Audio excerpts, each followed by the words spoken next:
Hello. So this, it's a new channel.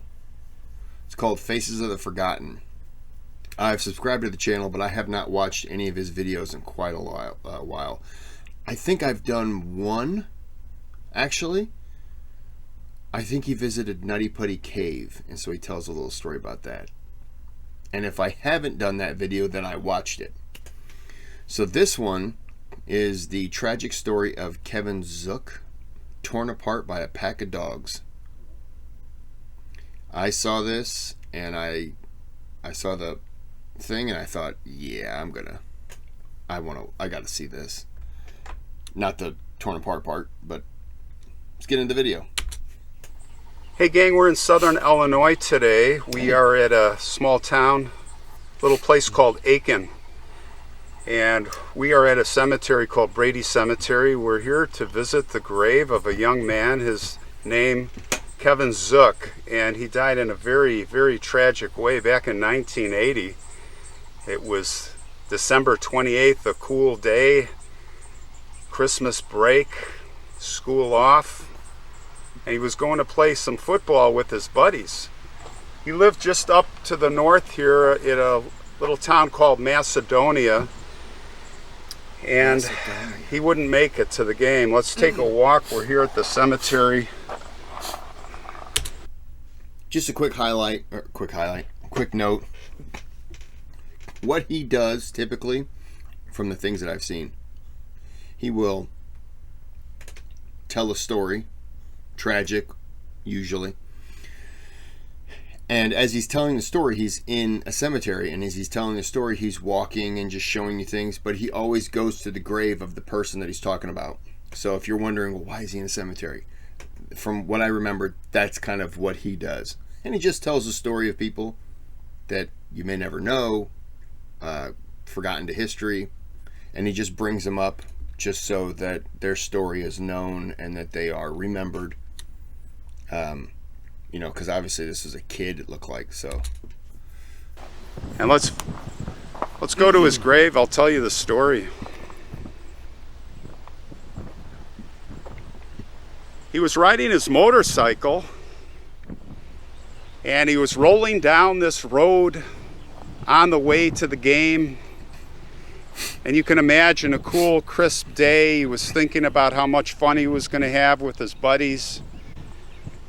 And he was on his little motorcycle, and all of a sudden the engine just conked out. Ran out of gas.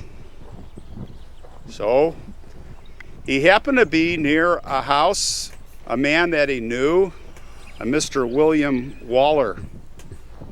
And Mr. Waller was always good to him. He would give any help he could to anyone, and it had turned out that Kevin had run out of gas before, and Mr. Waller had given him some gas. So he thought, boy, I'm right here, right down the road here. I'll go get some more gas from Mr. Waller. Well, Mr. Waller wasn't home. Kevin was walking his motorcycle. He came up the road. He turned left into the driveway and went to knock on the door, and there was no answer. But there was an answer. There was the sound of growling, and there were dogs, and they were loose and they were hungry. It is said by the neighbors they were always loose and hungry. Well, we had 3 St. Bernards, very large dogs.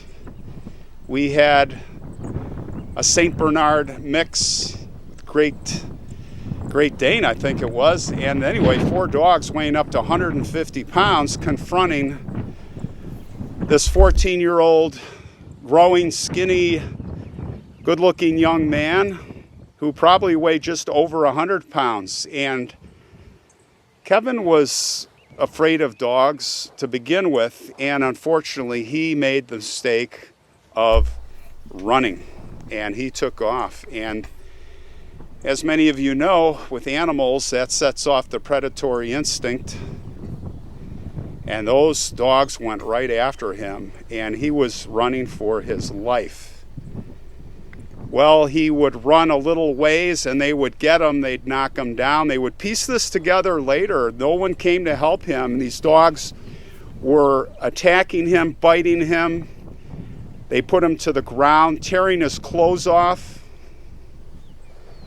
And Kevin was able to get up and run maybe another 100 yards, and they got him down again. It was a running fight the entire way as they were nipping, biting, clawing, knocking him down. And at the second spot, they had torn most of his clothes off. But he was still alive, screaming probably. No one would help him. How could? There's no one around. He's in the field. And the last spot they would finally attack him would be at a brush pile, because that's where they found his body. And all that would be left, all that Kevin had on at that point was his socks and one shoe. Everything else had been bitten and torn off of him. Jeez. Well, they found his motorcycle, and then they figured it out and they found his body. And you can imagine Mr. Waller must have felt awful. He was quoted as saying he had no idea that his dogs would do anything like that. And he would euthanize those dogs himself. Well, here is the grave, Kevin's grave, and his parents, it looks like, have both passed on. There is, I see, pretty recent graves here. So we have Elvon Preston Zook, Private U.S. Army, passed in 2017. It looks like Margie Jean just passed away. I did confirm that, and we see her inscription here has not been added yet. And they'll be doing that very soon, I'm sure.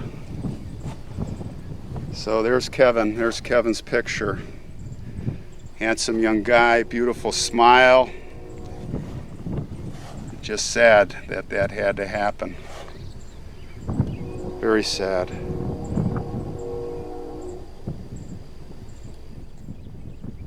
He's 14 years old. Wow. Rest in peace, Kevin. You're reunited with your family, your parents at least.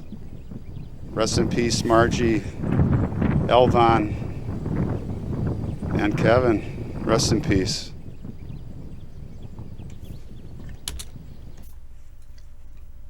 Wow. Well, let me see if there's anything else. Hold on. Yeah. Man. I didn't talk a whole lot on that one because there's not much to say, but God.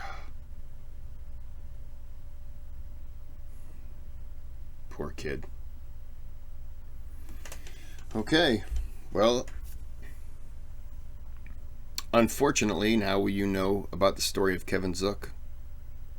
And I say unfortunately because it wasn't a good ending.